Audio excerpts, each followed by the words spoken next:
रुपी all time लो पर है, नीचे पे और नीचे गिरी जा रहा है। न्यूज हर जगह आ रही है, सब लोग बात कर रहे हैं रुपी गिरा है, पर मुझे समझ नहीं आया रुपी गिर क्यों रहा है। तुम क्यों टेंशन ले रहे हो यार? गोला बैठा है तुम्हारे सामने, जब तक गोला है तो क्या क्यों टेंशन ले रहे हो? तो आराम से लंबी सांस लो, बिकॉज इस वीडियो के बाद अब डाउट नहीं बचेगा रुपी क्यों गिर रहा है, आगे क्या होगा, स्टॉक मार्केट में क्या फर्क पड़ेगा। तो आओ।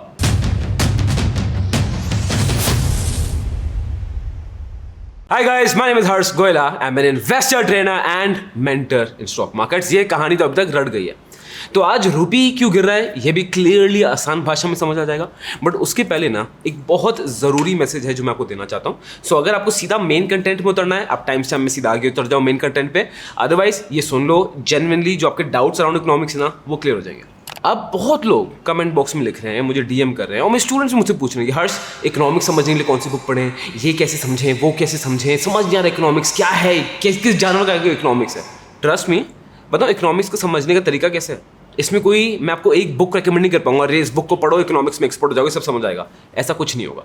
जैसे आप जिस शहर में रहते हो ना, जैसे आप उसके रास्ते सीखते हो वैसे आप इकोनॉमिक्स सीखोगे।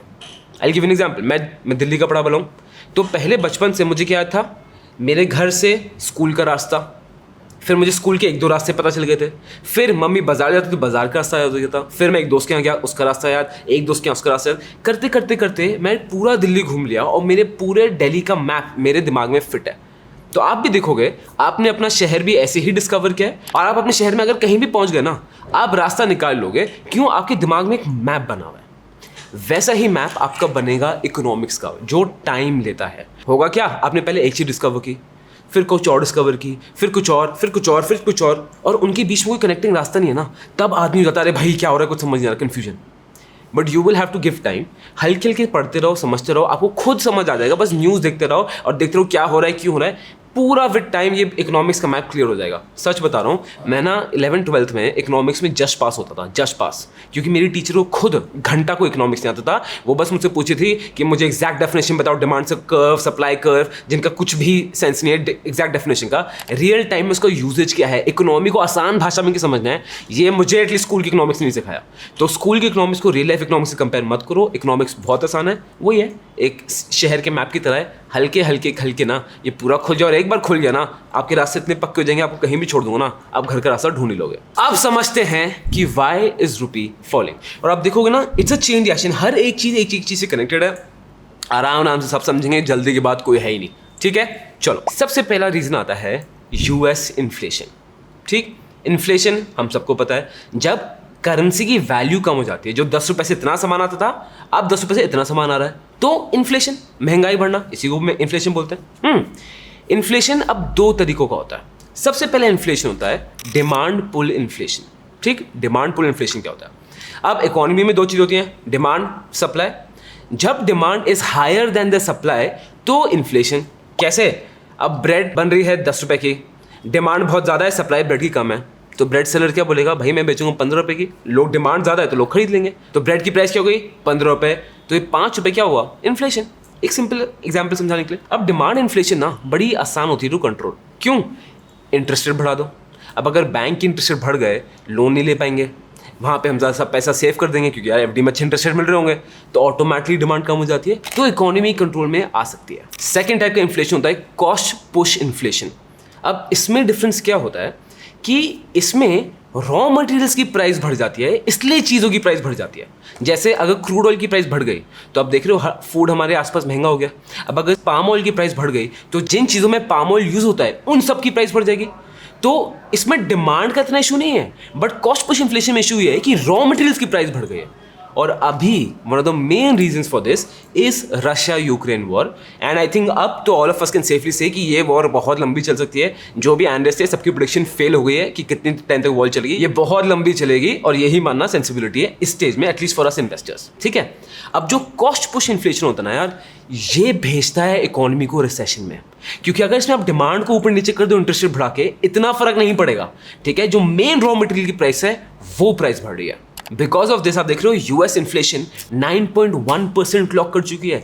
9.1% इन यूएस। ये इतना ज़्यादा सिवियर है, मतलब जैसे हमारे Indian markets Nifty long term सीजर में क्या देती है, हम इमर्जिंग मार्केट्स हैं, इमर्जिंग ज़्यादा है तो हम मार्केट्स में रिस्क भी ज़्यादा है, रिवॉर्ड भी ज़्यादा है, ग्रोथ ज़्यादा है, बिकॉज यहाँ देखो फर्स्ट टाइम बायर ज़्यादा है। हमारे मार्केट्स लॉन्ग टर्म सीजर 12 से 15% देती है, यूएस की मार्केट्स ना देती है 4 से 6% के बीच में, और उनकी इन्फ्लेशन है 9.1%। अगर हमारी इन्फ्लेशन 9.1% हो ना तभी भी ठीक है, बिकॉज लॉन्ग टर्म में हमारे मार्केट्स इतना क्लॉक कर लेते हैं सीएजीआर लेवल्स पे रिटर्न, बट यूएस मार्केट्स नहीं कर सकते। It is insane.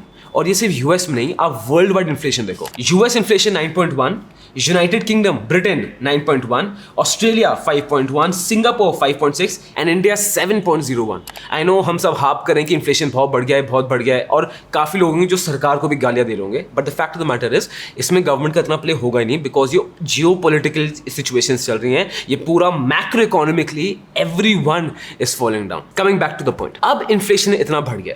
अब जैसे मैंने इस वीडियो बनाया था जहाँ मैंने बताया था फेड ने क्या टेक्स लिए हैं, ठीक है, इस वीडियो को लिख लो, बाद में कभी देख लेना, ये जनरली काम आएगी आपके।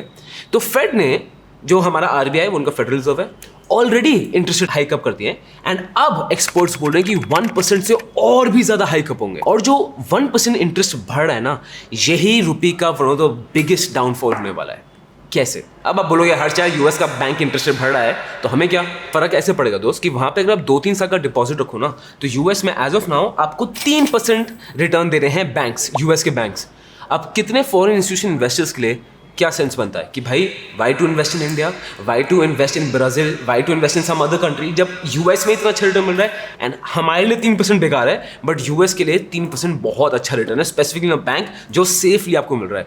तो ऑब्वियसली क्या कर रहे हैं लोग, बहुत सारे एफआईआईस सामान बेच रहे हैं, अपनी इक्विटीज बेच रहे हैं इन इंडिया, उसको डॉलर में दोबारा कन्वर्ट करें, रुपी बेच रहे हैं, डॉलर में कन्वर्ट करें। तो हो क्या रहा है, रुपी की सप्लाई बहुत ज़्यादा बढ़ रही है, डिमांड इतनी है नहीं कि रुपी में कोई इतना पैसा डाल नहीं रहा है, फिर डॉलर में सब वापस ले जा रहे हैं, बिकॉज ऑफ विच रुपी की प्राइस और पे और नीचे आ रही है। और इसी के फैक्ट दिखाता हूँ। अब सिंपली बाय दिस आप देख सकते हो एफआईआईस ने कितना ज़्यादा बेचा है, मतलब हाईएस्ट पहले 2017 था और वो अब है, और 2008 का था, हम ऑलमोस्ट डबल लेवल में पहुंच गए। अब इतना सारा रुपी मार्केट में फेंका जा रहा है और डॉलर में कन्वर्ट किया जा रहा है, बिकॉज ऑफ विच रुपी नीचे आ रहा है। अब यार सिर्फ यही रीजन नहीं है, रीजन और मैं समझा रहा हूं, बट अब आपको पता है क्या करना है, चुम्मियां फेंकी यहां मेरे गाल पे मारो। अगर आपको अच्छा लग रहा है तो लिखो गोयला हार्ट, आगे वीडियो देखते रहो, सब समझ आ जाएगा। पहले कमेंट कर दो, ठीक है? 5 सेकंड, 5 4 3 2 1, टाइम अप। चलो, इसके बाद जो रीजन आता है वो है इंपोर्ट बिल्स का, ठीक है? आई नो अब हर चीज कनेक्टेड है, मैं आपको ये नहीं बताता कि ये कॉस्ट था, ये इफेक्ट है, इकोनॉमिक्स में हर चीज कनेक्टेड होती है, ठीक है? अब इंपोर्ट बिल्स, अब इंडिया एज अ कंट्री हम इंपोर्ट ज़्यादा करते हैं और एक्सपोर्ट करते हैं कम, which is not a ideal situation for any country to have. अब जब भी आप इंपोर्ट करते हो, इंटरनेशनल ट्रेड किस करेंसी से होता है? डॉलर से होता है।